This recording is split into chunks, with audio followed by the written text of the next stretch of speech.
आपकी अदालतमध्ये पाकिस्तानचा आरोप आहे की भारताने फसवून हल्ला केला. बिलावल भुट्टो फॉरेन मिनिस्टर राहिले आहेत. ते म्हणतायत की रात्रीच्या अंधारात का मारलं. रात्रीच्या अंधारात तर चोर येऊन मारतात. यामुळेच जयशंकरजींनी सांगितलं की आम्ही चोरून लपून नाही, छाती ठोकपणे मारून येतो. आणि कुणाला मारलं? कुणालाही नाही मारलं, केवळ आतंकवाद्यांना मारलं. जे रक्षामंत्रींनी आपल्या भाषणामध्ये म्हटलं होतं श्रीनगरमध्ये, त्यांनी रामचरित मानसच्या सुंदर कांडची ती चारोळी कोट केली होती की जेव्हा अशोक वाटिकेला उद्ध्वस्त केलं गेलं आणि हनुमानजी आले रावणाच्या समोर, त्यांनी विचारलं तू असं का केलं? तर ते म्हणाले, जिन मोही मारा तिन मोही मारे, तही पर बांधे तनय तुम्हारे. मी केवळ त्यांनाच मारलंय ज्यांनी मला मारलंय. ज्यांनी आम्हाला मारलं मी त्यांनाच मारलंय, ज्यांनी नाही मारलं त्यांना मी नाही मारलं. आता अजून एक गोष्ट सांगतो. जे लोक म्हणतात ना थोड्यावरच का थांबले, आता बघा रामायणातूनच तुम्ही शिकवण घ्या. जेव्हा लंका दहन करून आले हनुमानजी आणि अशोक वाटिका उद्ध्वस्त करून, तेव्हा हनुमानजींमध्ये शक्ती होती की ते सगळं काम संपवू शकत होते. आणि हे खरं देखील आहे. जेव्हा सीताजींच्या समोर ते येतात आणि ते म्हणतात की बस केवळ एका महिन्यात तुम्हाला घेऊन जाऊ, तेव्हा त्या म्हणतात की बाबा तो राक्षस तर खूप बलवान आहे, वानर तर सगळे तुझ्यासारखेच आहेत. ते म्हणतात ना, है सुत कपि सब तुम्ही समाना, जात उधाद अतिभट बलवाना, मोरे हृदय परम संदेहा. तर हनुमानजी काय म्हणतात? ते सुनी कपि प्रकट कीन निज देहा. तो देह काय दाखवला थी? कनक भूधरा कार शरीरा, समर भयंकर अतिबलबीरा. आधी दाखवून दिलं आणि मग माहितीये का शेवटचं वाक्य काय म्हणाले होते? अब ही मा तुम्हें जाऊं लेवाई. आता घेऊन जाऊ शकतो लंका नष्ट करून. प्रभु आयसु नहीं राम दोहाई. यामुळे आमच्या प्रभूचे, आमच्या सेनेचे यश नाही वाढणार. तर आम्ही सगळं काही आता करू शकतो, परंतु आम्हाला यश देखील हवं आहे, विजय देखील मिळवायचा आहे. आणि जे मोदीजी थंड डोक्याने काम करत आहेत, बघा तुम्ही सगळ्यांनी ऐकलं असेल की सिंधमध्ये, पाकिस्तानच्या सिंधमध्ये, कदाचित कालची गोष्ट असेल किंवा परवाची गोष्ट असेल, तिथल्या होम मिनिस्टर घर जाळून टाकलं. तिथल्या मिलिटरीचा कॉन्वॉय थांबवला गेला. व्हिडिओ अवेलेबल आहे ज्यामध्ये ते म्हणतात आम्ही शत्रूशी लढायला जातोय. ते म्हणतात शत्रू तुम्ही आहात. तिथे असे नारे लावले जात आहेत, काल बनला होता बांगलादेश, आज बनेल सिंधू देश. का? तुम्हाला कारण माहितीये? हे जे पाणी थांबवलं आहे ना, पाणी थांबवल्यामुळे काय झालंय, आता त्यामध्ये एक टेक्निकल गोष्ट आहे. लोक म्हणतात की साहेब डॅम नाही बनलाय. नक्कीच डॅम नाही बनलाय. आपल्या इंडस्ट्रीमध्ये आणखी एक काम हे केलंय की हायड्रोलॉजिकल डाटा देणं बंद केलंय. म्हणजे किती पाणी हे आधी सांगत होते. ही किती विचित्र गोष्ट आहे की आम्ही सांगावं की आमच्याकडे किती पाणी आहे ते. तर आता कधी 55 मेट्रिक होतं, तर कधी 9 वर येतं. तर आता काय होतंय की हे पाणी तिथे कमी झालंय. तर आता जो एक कालवा बनला आहे पाकिस्तानच्या पंजाबमध्ये, ज्यामुळे सिंधमध्ये आणखी कमी पाणी जात होतं, त्यामुळे सिंधमध्ये रिॲक्शन झाली आहे की आमचं सगळं पाणी कापायचं आहे यांना. तसंही पाणी कमी झालंय. तर आता याला म्हणतात डोक्याने प्रयोग करणे. आणि त्यामुळेच मी एका ओळीमध्ये म्हणेन कि दरिया का सारा नशा उतरता चला गया. तर मोदीजींनी काय केलं? पाणी कमी होतंय ना. दरिया का सारा नशा उतरता चला गया, तू मुझको डुबाता रहा और मैं उभरता चला गया. आणि पाकिस्तानच्या सेनेसाठी याच्या पुढील लाईन आहे, वो पैरवी तो झूठ की करता चला गया, बस उसका चेहरा उतरता चला गया. सुधांशुजी, पाकिस्तानची सेना तर म्हणत आहे की त्यांच्या प्रवक्त्याने असं म्हटलंय की तुम्ही आमचं पाणी थांबवलं तर आम्ही तुमचे श्वास थांबवू. हे बघा, आणि हे ऑफिसाईज म्हणाला आहे त्यांच्या बदल्यात. म्हणजे बघा काहीच फरक नाहीये. जे पाकिस्तानच्या सैन्याचे प्रमुख प्रवक्ता आहेत त्यांचं नाव आहे अहमद शरीफ. आणि ते किती शरीफ आहेत की त्यांचे वडील वालिद ते युनायटेड नेशन सिक्युरिटी काउन्सिलमधून डेझिग्नेटेड टेररिस्ट आहेत. कारण सन 2000 मध्ये त्यांनी ओसामा बिन लादेनला न्यूक्लिअर टेक्नॉलॉजी देण्याचा प्रयत्न केला. आता तुम्ही विचार करा, ही जी पाकिस्तानी वर्दी आहे तिच्या वक्तृत्वामध्ये किती दहशत आहे. आता तुम्ही विचार करा. आणि अजून एक गंभीर गोष्ट मला सांगायची आहे. एक पुस्तक आहे न्यूक्लिअर जिहादिस्ट, जे अमेरिकेचे असिस्टंट डिफेन्स सेक्रेटरी होते. त्यांचं नाव होतं डगलस फ्रान्स, FRANTZ. आणि कॅथरीन कॉलिन्स या दोघांनी हे पुस्तक लिहिलंय. ते पुस्तक 2007 मध्ये लिहिलंय. चॅप्टर नंबर 5 मध्ये पेज नंबर 40 वर पूर्ण चॅप्टरच आहे द पाकिस्तान पाईपलाईन, की कुठल्या प्रकारे पाकिस्तानकडून होत आहे. तर तिथल्या सैन्याबद्दल जी परिस्थिती आहे, म्हणजे ऑन द लाइटर नोट, जिससे कोई गलती ना हो भगवान, जिससे गलती हो जाए वो इंसान, जो जानबूझ के गलती करे वो बेईमान, और जो गलती पे गलती करके पिटाई पे पिटाई झेलता रहे वो पाकिस्तान है. पण सुधांशुजी, त्यांनी बराच प्रोपोगेंडा केला आहे. खूप सारे व्हिडिओज स्काय न्यूजवर देखील, जगातील मोठमोठ्या चॅनल्सवर व्हिडिओज दाखवले की कसं त्यांनी भारताच्या एअरबेसेसना डिस्ट्रॉय केलं, कसे त्यांचे मिसाईल्स सिरसापर्यंत आले. याच्याबद्दल 2 गोष्टी आहेत. बघा, तो कसा व्यवस्थित प्रोपागेंडा सिस्टीम ते म्हणाले होते. भारताच्या एका वुमन एअरफोर्स पायलटला त्यांनी अरेस्ट केलं. PTVने म्हटलं की source is sky news. Sky news म्हणाले सोर्स इज PTV. आणि लास्टमध्ये जेव्हा पाकिस्तान आर्मीच्या प्रेस कॉन्फरन्समध्ये म्हटलं गेलं की नाही, हे असं काही नाहीये. दुःखाची गोष्ट ही आहे की आज पाकिस्तानी मीडियामध्ये भारताच्या कित्येक नेत्यांची, कित्येक युट्यूबर्स, सो कॉल्ड इन्फ्लुएन्सर्सची विधाने कोट केली जात आहेत. चर्चेचा विषय झाले आहेत. पाकिस्तानच्या संसदमध्ये कोट केले जात आहेत. पाकिस्तानच्या मिलिटरीच्या ब्रीफिंगमध्ये त्यांचा रेफरन्स दिला जात आहे. पाकिस्तान जो भारताच्या विरुद्ध डॉझियर देत आहे, दिला होता त्याने, त्यामध्ये नेता प्रतिपक्ष राहुल गांधींच्या विधानाला कोट केलं. राहुल गांधीजींना कोट करून म्हणतायत की बघा, आम्ही भारताचे 5 एअर फोर्सेसचे प्लेन नष्ट केले. तुम्ही लोकांनी कदाचित ऐकलं असेल एक वर्ल्ड 30 मार खा. तर 30 मार खाची गोष्ट ऐकली आहे काय? ती 30 मार खा असं म्हटलं जातं की एक साहेब होते, ते म्हणायचे की हे 30 मार्क आहे, 30 मार्क खा. 30 लोकांना एकत्र मारलंय एकाच झटक्यात. हो, परंतु ते 30 लोक कोण होते? तर म्हटले 30 माश्या मारल्या होत्या, त्यामुळे 30 मार खा म्हणवले जातात. तर मला वाटतं जो पाकिस्तानचा क्लेम आहे, आता एक फ्रॅक्शन गोष्ट सांगतो. न्यूयॉर्क टाइम्स पेपर आमच्या बाजूने तर लिहित नाही. आजपर्यंत त्यांचे जास्त करून जे राईट्सअप आहेत ते आमच्या अगेन्स्टमध्ये आहेत. 14 मेचा न्यूयॉर्क टाइम्स बघा, ज्यामध्ये स्पष्टपणे लिहिलंय की जे भारताने सांगितलं आहे डॅमेज करायला, ते सॅटेलाइट पिक्चर्समध्ये डॅमेज दिसत आहे. आणि जे पाकिस्तानी क्लेम केलं होतं, ते म्हणाले होते आदमपूर एअरबेस उडवला, तिथे पंतप्रधानांनी जाऊन बघितलं, ते म्हणाले F-400 सुद्धा उडवलं, हे केलं ते केलं, सगळंच सगळं इंटॅक्ट दिसत आहे. तर जे न्यूट्रल ऑब्झर्वर्स आहेत त्यांनी सांगितलं आहे, परंतु आता काय सांगणार? पाकिस्तानला या भ्रमामध्ये जगत राहण्याची सवय आहे. भारतातील बहुतेक लोकांनी ते गाणं ऐकलं असेल, आओ बच्चों तुम्हें दिखाएं झांकी हिंदुस्तान की, इस मिट्टी से तिलक करो ये धरती है बलिदान की. हा 1954चा सिनेमा आहे जागृती. या सिनेमावरून 1955 मध्ये पाकिस्तानमध्ये सिनेमा बनला बेदारी, ज्यामध्ये हुबेहूब याच वर्डिंगचं एक गाणं बनवलं गेलं. आओ बच्चों सैर कराएं तुमको पाकिस्तान की, जिसकी खातिर हमने दी कुर्बानी लाखों जान की. आता जाऊन चेक करा, पाकिस्तानमध्येच त्याची पॅरोडी बनली आहे. ते म्हणतात, आओ बच्चों सैर कराएं तुमको पाकिस्तान की, यहां तो क्लाशनिकोव भी मिलती है अब कीमत में नान की. मग पुढे म्हणतात, आओ बच्चों सैर कराएं तुमको पाकिस्तान की, ना बिजली ना पानी है और ना हिफाजत जान की. सुधांशुजी, काँग्रेसचे एक नेता आहेत विजय वडेट्टीवार, महाराष्ट्रामध्ये काँग्रेसचे MLA आहेत. ते म्हणाले की पाकिस्तानने तर 15-15 हजार रुपयांचे ड्रोन पाठवले, त्यांना मारण्यासाठी आपण 15-20 लाखांचे मिसाईल्स वाया घालवले. खूप खर्च केला आपण. तसं या काँग्रेस नेत्यांना कसं माहित की कोणते मिसाईल कुठल्या गोष्टीसाठी लॉन्च केले होते? हीच मोठी विचित्र गोष्ट आहे. या नेत्यांबरोबर माहितीये काय होतं? बघा, हे इतके, जसं आता बघा तो कोविड परत येण्याबद्दल बोलले जात आहे ना, तर म्हटलं जातं की जो व्हायरस आहे तो म्युटेट करत असतो. तो आपल्या जिनोम सिक्वेन्सिंगला, याचं म्युटेशन तर एकदम विचित्र आहे. बघा, जेव्हा राफेल येणार असतो तेव्हा एरोनॉटिक्सचे एक्सपर्ट बनले जातात. जेव्हा कोविडचं वॅक्सिन येतं तेव्हा सेल्युलर मायक्रोबायोलॉजीचे एक्सपर्ट बनले होते. जेव्हा ते लॉन्च झालं तेव्हा ते म्हणाले इतक्या लवकर होऊ शकत नाही, तर तेव्हा ते स्टॅटिस्टिक्सचे एक्सपर्ट बनले. जेव्हा राम मंदिराचे उद्घाटन होणार होतं तेव्हा मुहूर्ताचे एक्सपर्ट बनले. ते जाऊन आता बॅलिस्टिकचे एक्सपर्ट बनवून येत आहेत. तर मला असं वाटतं की त्यांना माहीत असेल, मी हे सांगतो, सैन्याच्या काही जबाबदार अधिकाऱ्यांनी या विषयावर फॅक्च्युअल माहिती दिली आहे. ते म्हणाले छोटे मोठे ड्रोन येत होते, त्यांना गनने मारलं गेलं. जे त्यांच्यापेक्षा थोडे मोठे होते त्यांना आकाश तीराने मारलं गेलं. प्रत्येक गोष्टीला मारण्यासाठी, डासाला मारण्यासाठी तोफ नाही चालवली जात. ते आपल्या सैन्याने सगळ्या गोष्टींकडे लक्ष दिलंय. आणि ज्या प्रोफेशनलिझमने भारताच्या सेनेने केले आहे, परंतु एका गोष्टीचं मला दुःख आहे. एका गोष्टीमध्ये पाकिस्तान आपल्यापेक्षा मजबूत आहे. तुम्ही म्हणाल ती काय? पाकिस्तानमध्ये तिथल्या सेनेच्या ऑपरेशनवरती कोणीच प्रश्न निर्माण करत नाही. ना कुठला युट्यूबर, ना कुठला इन्फ्लुएन्सर, ना कुठला नेता.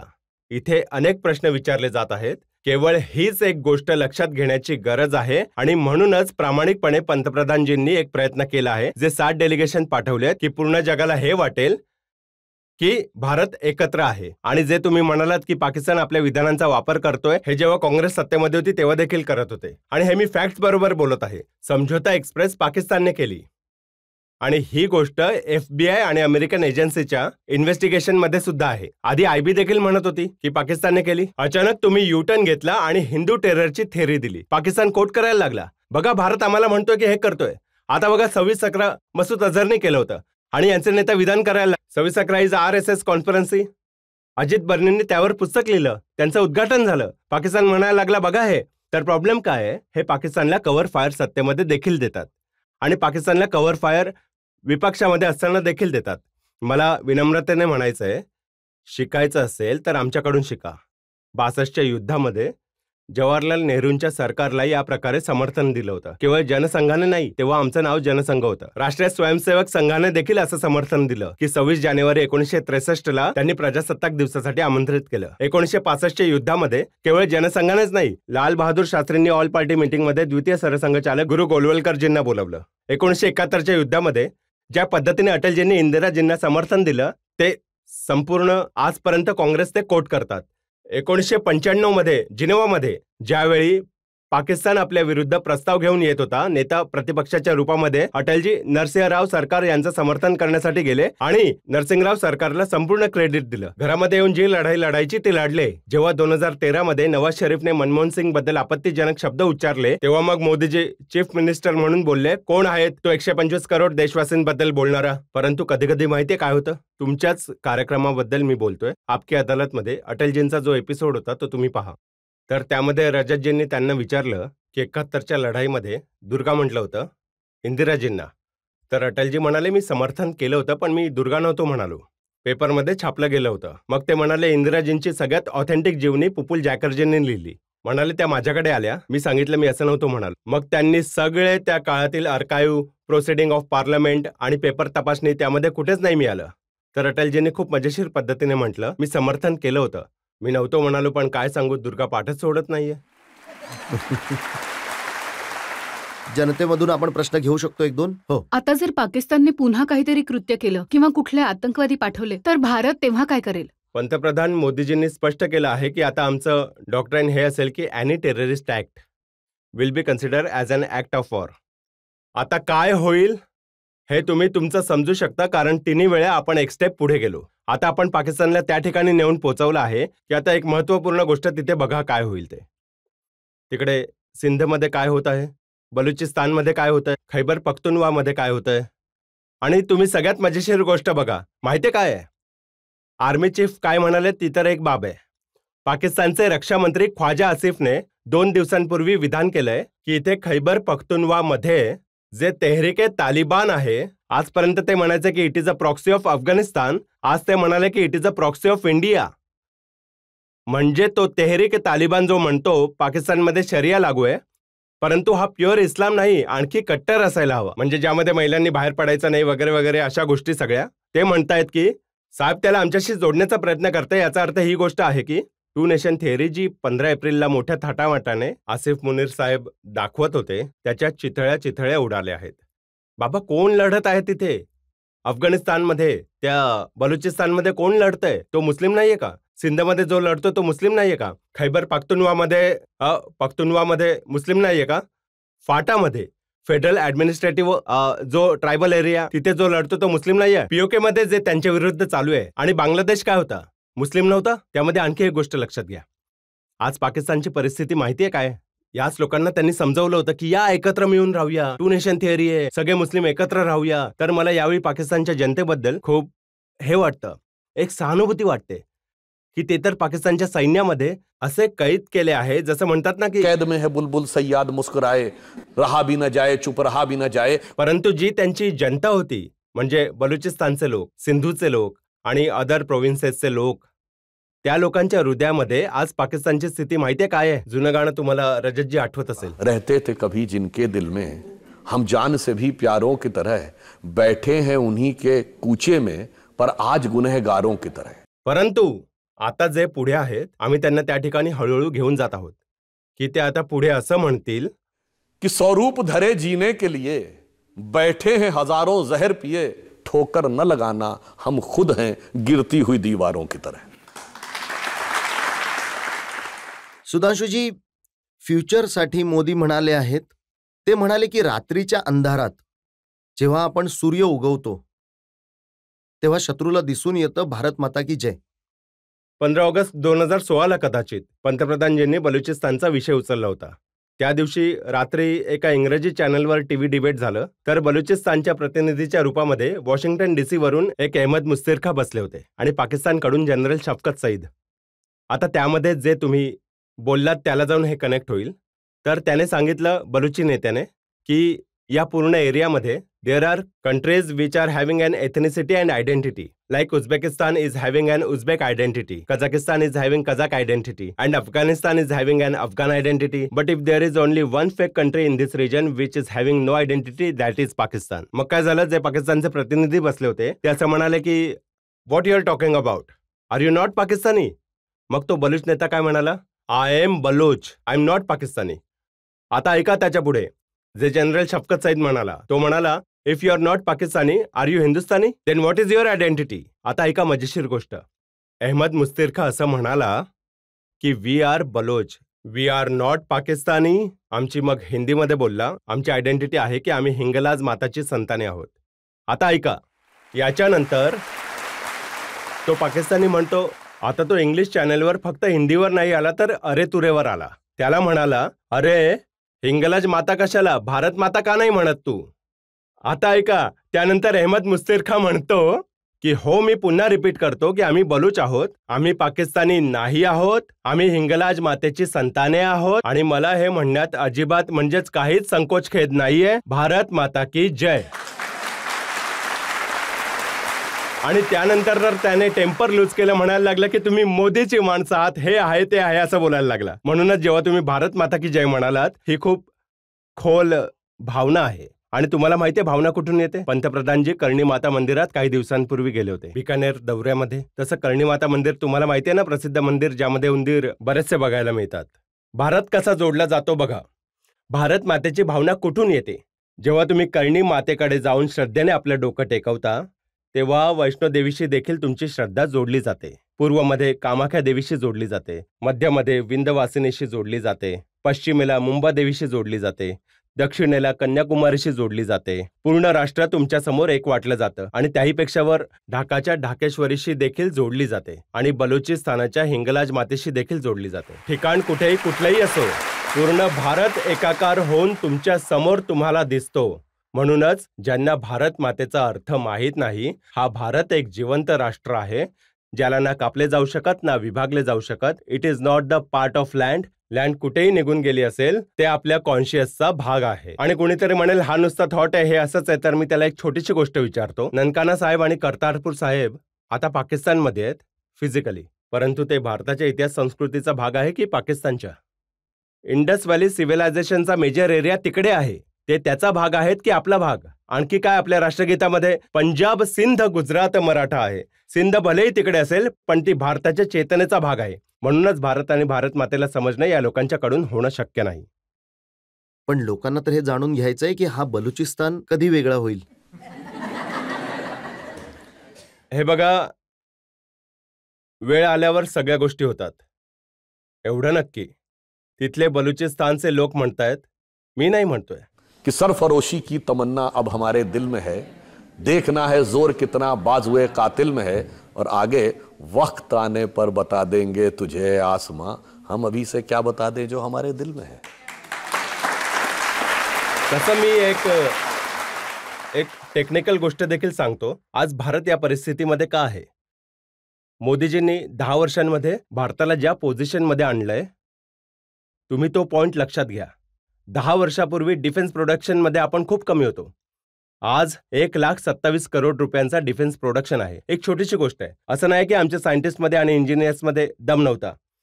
आपण मिसाईल त्या काळात सुद्धा बनवले होते. काँग्रेसच्या रेजिममध्ये आपण सॅटेलाइट सुद्धा बनवले. परंतु विचार करा, मिसाईल बनवणारा देश जो होता तो अजॉट रायफल नव्हता बनवत. असं होऊ शकतं का. क्षमता होती आपल्याकडे. सॅटेलाइट बनवणारा देश फायटर प्लेन बनवत नव्हता. मोदीजींनी डिफेन्स प्रोडक्शनला ज्या सीमेपर्यंत घेऊन आले, सुरुवात केली आहे, तर आज तुम्ही बघा आपल्या इथे अजॉट रायफल सुद्धा बनत आहेत. सगळ्या गोष्टी बनत आहेत. तर आज आपण 80% अधिक गोष्टींमध्ये आत्मनिर्भर आहोत. आणि याच कारणामुळे, आणि तुम्ही बघा, ज्याला लोक डिप्लोमसी म्हणतात, आपल्याला रशियाकडून S-400 मिळालं जेव्हा ते क्वाडचे मेंबर आहेत. क्वाडचे मेंबर असून देखील आपल्याला ते मिळालं. आणि S-400 मिळाल्यावर अमेरिकेकडनं धमकी होती सँक्शनची. धमकी तर त्यांनी सँक्शन नाही लावलं, आपल्याला प्रेडिएटर ड्रोन देण्याचं देखील नक्की केलं. आपलं पॅक्ट झालं त्यांच्याबरोबर, जो नॅटो कंट्री बाहेर कोणामध्येच नव्हतं. आणि तुम्ही पहा 2020 मध्ये गलवाननंतर रक्षामंत्रींनी इमर्जन्सी प्रोक्युअरमेंटची जी सुरुवात देखील केली होती, त्याचवेळी सरकारने निर्णय घेतला. आज भारत ज्या गोष्टींमध्ये आत्मनिर्भर आहे, आणि अजून एक गोष्ट लक्षात घ्या ज्यावर खूप जास्त सिक्युरिटीची आवश्यकता असते, एनर्जी सिक्युरिटी. आपण सगळ्यात जास्त विदेशात कुठल्या गोष्टीवर डिपेंडन्स होतो? ऑइलसाठी. आज तुम्ही सांगा, ऑलमोस्ट 100% इलेक्ट्रिफिकेशन ऑफ रेल्वेज झालं, तर ऑइलवर डिपेंडन्स कमी झाली ना. जे पेट्रोलवर इथेनॉल ते आपण 20%च्या जवळपास केलं, तर 20% डिपेंडन्सी कमी झाली. इलेक्ट्रिक व्हेकल्सवर आलो, ती आपली डिपेंडन्सी कमी झाली. तर जे ऑइल आहे ते आपलं, कारण फायटर प्लेन इलेक्ट्रिकने नाही चालू शकत, सैनिकी गाडी इलेक्ट्रिकने नाही चालू शकत, कार चालू शकते. विचार करा किती दूरदृष्टी होती मोदीजींची जर या गोष्टी पहिल्यापासून सगळ्या बनवून नुसत्या ठेवल्या आणि देशांबरोबर असे बनवून नसते ठेवले. तर मग मला विचारायचं आहे, जे लोक S-400ला विरोध करत होते, आम्हाला म्हणायचं रशिया युक्रेनच्या लढाईमध्ये तुम्ही युक्रेनच्या बरोबर नाही आहात, आज सांगा आपले 2/3 जे डिफेन्सचे इक्विपमेंट्स आहेत त्यांचं कनेक्शन बरोबर आहे? आज आपल्यासाठी मी तुमचं सगळं म्हणणं मान्य करतो की आपला पराक्रम, आपलं शौर्य, आपली शक्ती, आपल्या सैन्याची ताकद सगळं काही आहे आपल्याकडे. तरी देखील काश्मीरचा एक हिस्सा पाकिस्तानच्या ताब्यात का आहे? नक्कीच योग्य बोलत आहात तुम्ही. काश्मीरचा एक हिस्सा पाकिस्तानच्या ताब्यात आहे, आणि दुसरा हिस्सा असा होता ज्याच्याजवळ 2 झेंडे होते. ऑगस्ट 2019च्या आधी, ज्याच्यासाठी अटलजींच्या मुखातून ओळी निघाल्या होत्या की 15 अगस्त का दिन कहता आजादी अभी अधूरी है, सपने सच होने बाकी हैं, रावी की शपथ न पूरी है. रावीच्या किनारी 1930 मध्ये स्वराज्याचे ते झाले होते. तर जर पाहिलं तर 5 ऑगस्ट 2019 नंतर जेव्हा जम्मू काश्मीर युनियन टेरिटरी बनला, तेव्हा अर्ध काम तर पूर्ण झालं. आता पुढचं जे रेझोल्युशन आहे, भविष्यात योग्य वेळ आल्यावर, आणि मला असं वाटतं तिथेच आतली परिस्थिती असेल. बाबा, आम्ही तर मानतो पीओकेची जनता तर आमची आहे, कारण आम्ही तर सीट रिझर्व केली आहे जम्मू काश्मीर असेंब्लीमध्ये. तर काळजी करू नका, येणारी वेळ ही आपणहून अशी येईल ज्या डायरेक्ट ॲक्शनची धमकी देऊन हा देश बनला होता, तर डायरेक्ट ॲक्शनच याला संपवेल.